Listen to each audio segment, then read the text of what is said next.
मासानां कार्तिकः श्रेष्ठो देवानां मधुसूदनः तीर्थ नारायणाख्यम ही त्रितयम दुर्लभम कलौ। नमस्कार, मैं हूं आचार्य श्रीधर खंडल और आप देख रहे हैं अध्यात्म जिज्ञासा चैनल। कार्तिक मास का एक नाम है दामोदर मास।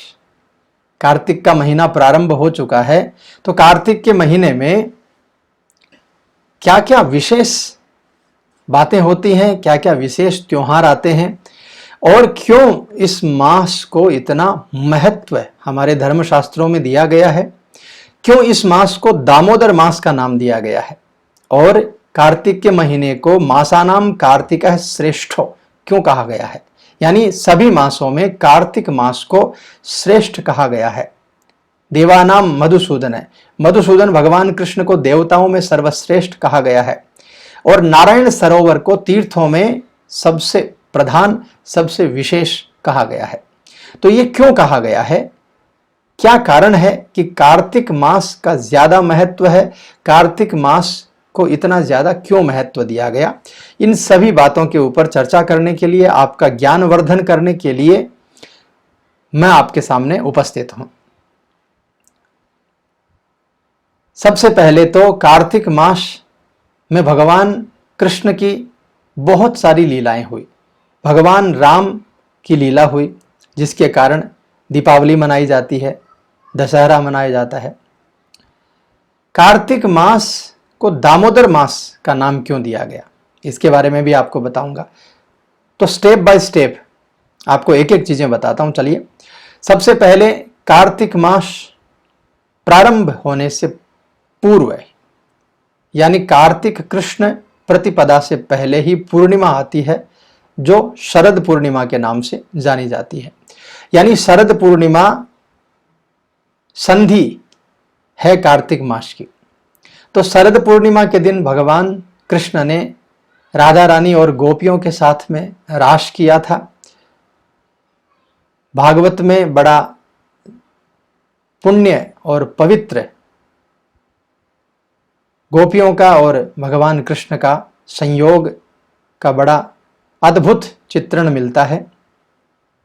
तो शरद पूर्णिमा की रात्रि से ही कार्तिक मास प्रारंभ होता है, शुरू होता है। शरद पूर्णिमा एक बड़ा कारण है। शरद पूर्णिमा होना यानी इस मास को कुछ विशेष महत्व मिलना।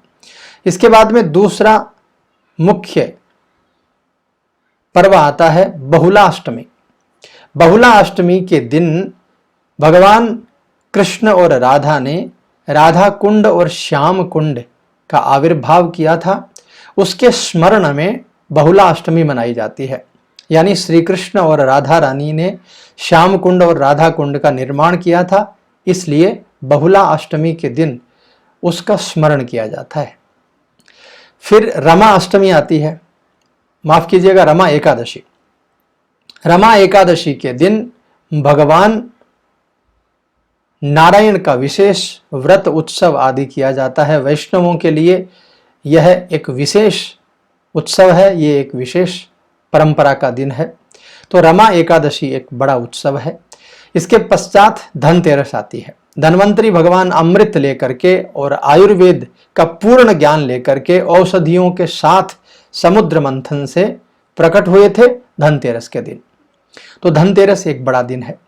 इसके पश्चात नरक चतुर्दशी। नरक चतुर्दशी के दिन भगवान कृष्ण ने नरकासुर का वध किया था, इसलिए इस महीने को खास माना जाता है। इसके बाद में भगवान ने इसी दिन यानी दीपावली के दिन, अमावस्या के दिन भगवान कृष्ण ने दामोदर लीला की थी। दीपावली के दिन मैया यशोदा ने भगवान कृष्ण को ऊखल के बांध दिया था और उस ऊखल को पेट पर बांधा था उदर यानी पेट और दाम यानी रस्सी। तो दाम उदर यानी रस्सी को जिनके उदर पे बांधा गया, इसलिए भगवान का नाम दामोदर पड़ा। और इसी मास में रस्सी बांधकर भगवान कृष्ण जब बाहर आए और यमलार्जुन का उद्धार किया, तो उसके पश्चात भगवान कृष्ण का नाम दामोदर पड़ा और इसीलिए इस मास को भी दामोदर मास कहा जाता है।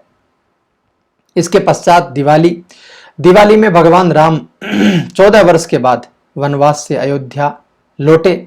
सभी अयोध्या वासियों ने उत्सव किया, दीपक जलाए, भगवान राम के आगमन की खुशी में बहुत जबरदस्त उत्सव मनाया। तो ये भी एक विशेष दिन था, इसलिए भी इस मास को, कार्तिक मास को विशेष माना जाता है।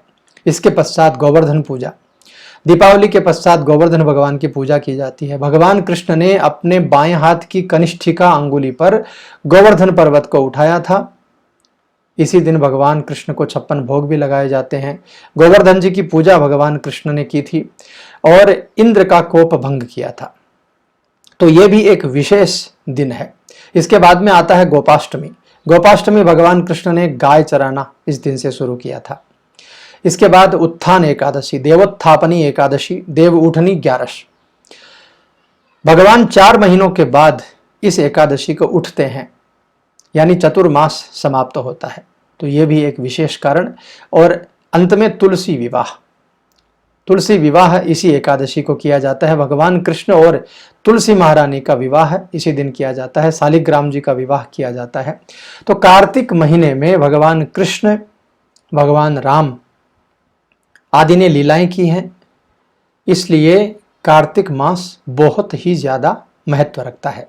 इसके अलावा कार्तिक के महीने में भगवान कृष्ण की मूर्ति के आगे या पीपल के पेड़ के आगे प्रातः काल के समय या संध्या के समय एक दीपक जलाने का बड़ा महत्व है।